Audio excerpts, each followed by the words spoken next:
Welcome to the Bassanda Podcast. I'm Chris Smith. This is a space for riffing upon history and upon speculative fiction, for world building, for comedy and dialogue and badinage, for bad jokes, historical ironies, and the imagination of a kinder, gentler, richer, and more creative universe. Bassanda the Mythical Nation originates in the fertile musical and ancillary imaginations of my friends Roger Landis and Chipper Thompson, and you can find their links in the show notes. When, as a friend of the General and the Reverend, I was first playing with the idea of a fictional alternate universe reality for my own TTU Celtic ensemble, I realized that perhaps I didn't have to invent a world if the lads were willing to let me borrow Bassanda. They were, and here we are. The first speculative fiction novel set in this universe, which is serialized at smithscribe.substack.com, is The Great Train Ride for Bassanda. This episode, number 7, takes off from chapters 13 and 14 in Great Train Ride. By now we've already met the main POV characters, Cecile Lepin and S. Jefferson Winesap, as well as their fellow freedom fighters and mentors, Ismail Durang, Algeria Mainsmith, Colonel Torres, and General Landis. I should emphasize that some of this early stage setting uses approaches I got from film writing, which, it seems to me, is of greater and greater influence in shaping how contemporary fiction writers think about prose, from precipitating event to beginning in media res and establishing the cast of characters as early as possible in Act 1. By this point in the Great Train Ride narrative, I've introduced all of these characters, something of their backstory, and something of the dynamics between them, and I've also provided one action sequence and one catalyzing crisis. There'll be more of that kind of information interwoven within the action as we move through the story, but the basis of the task has already been established.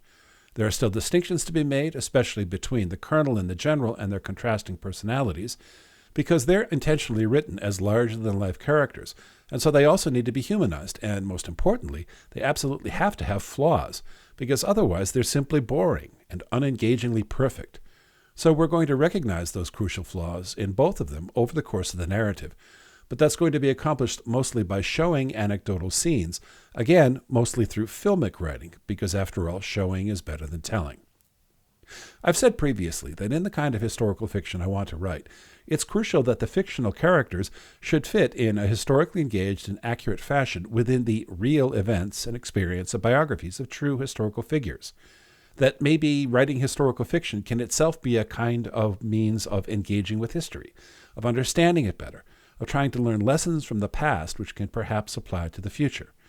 So, situating James Lincoln Javier Lawrence within the context of a New England progressive upbringing and education, giving him a biographical experience that involves graduate work at Harvard University and a home with his young family in Lawrence, Massachusetts, later on giving his granddaughter's experience at Tufts University and the progressives and writers they would have met there, and then after the loss of his wife, giving them a Gula nurse in Colette Saint-Jacques. That's all part of this historical fit. Now, I want to veer here just for a moment to talk about a character who's only referenced in the novel and doesn't actually appear.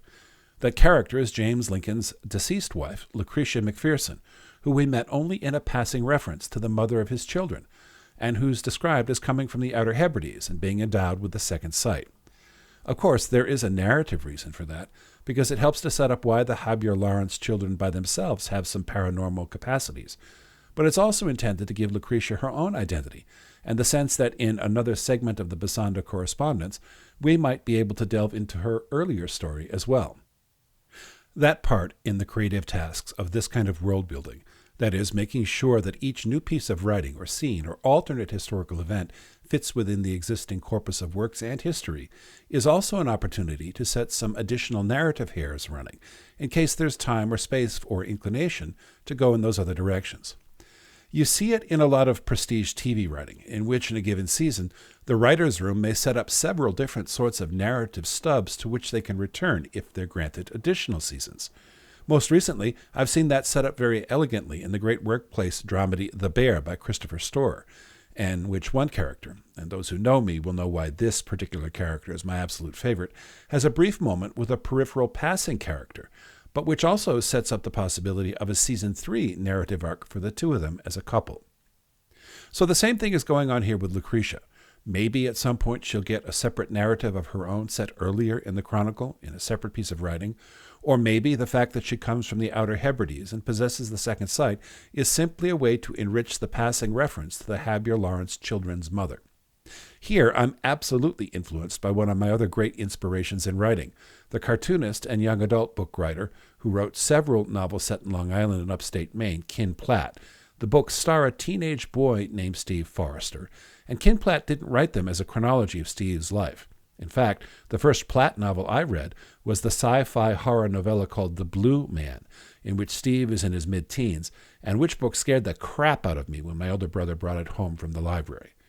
My favorite, though, was Platt's masterpiece, Sinbad and Me, about which I've blogged elsewhere, and you can find that link in the show notes.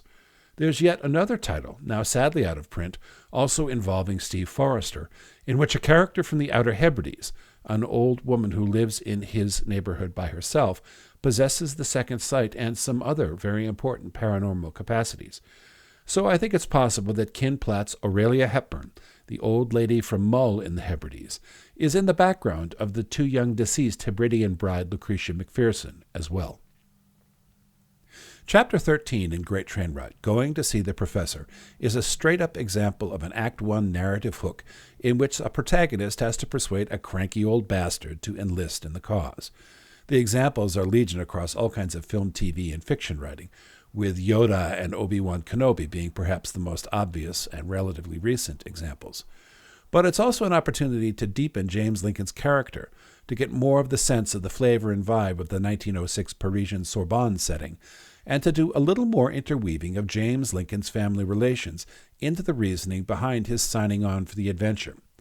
Cecile brings him a copy of an obscure 1874 text called Mystics, Musicians, Warriors, and Dancers of High Bassanda, and it turns out that book has been authored by a distant black sheep cousin of the professor's.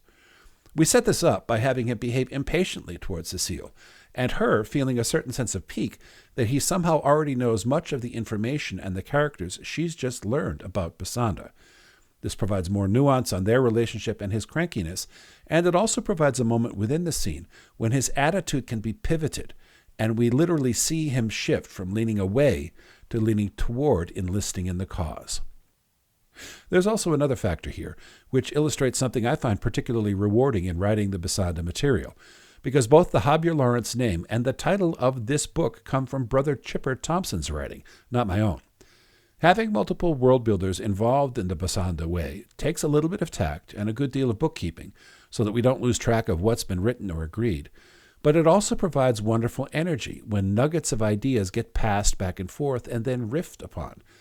That's the Roger Landis metaphor of Bassanda as a kind of literary jam band, and it's a good one. And you'll be able to hear a conversation with both the Colonel and the General about the earliest roots of that jammed-together world of Bassanda in a future podcast episode. Chapter 14 is Notes on Ismail Darang, derived from the Dictionary of Bassanda National Biography, with some additional manuscript interpolations by Winesap added around 1985.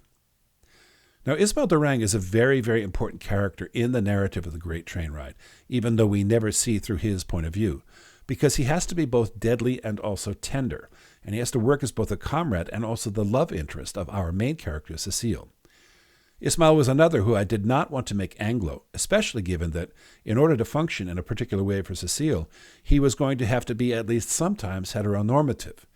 His backstory is drawn from some of the personal attributes of a real-world friend of Bassanda. Now, I was mostly looking for someone whose physical type fit the fictional outline I had in mind for Cecile's love interest. And I did do what novelists should do, although they sometimes don't, and I went to this real-world friend of Bassanda, and I asked his permission to use some elements of his experience and his skill set. Fortunately, he was amenable, and once again, here we are. I wanted Ismail to be good with edged weapons, and I needed him to have reasons for hating the Tsarist interlopers. If you're going to write a killer, but you also want to make him a lover, you've got to give him motives for the killing that he does, and they've got to be decent ones. And ideally, you need to give him both reasons for his violence and also consequences for his violence's aftermath. So therefore, Ismail needed to be both deadly and also human.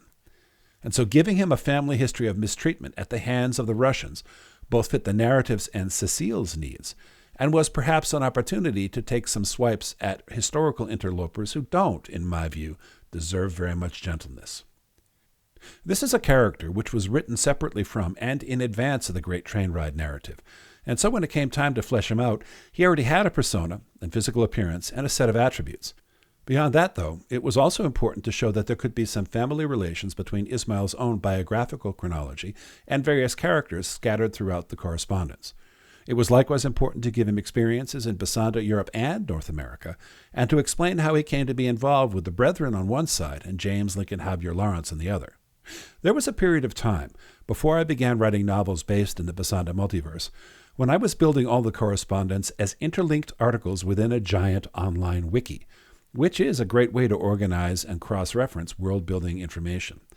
Unfortunately, about 4 years ago, wiki spaces went, as my Irish friends would say, tits up, and all those wikified HTML files became so much digital dross. So, a lot of building Ismail's web of connections within the multiverse and this narrative came back to keyword searches for names, places, and especially dates, when his story might need to intersect others within the narrative.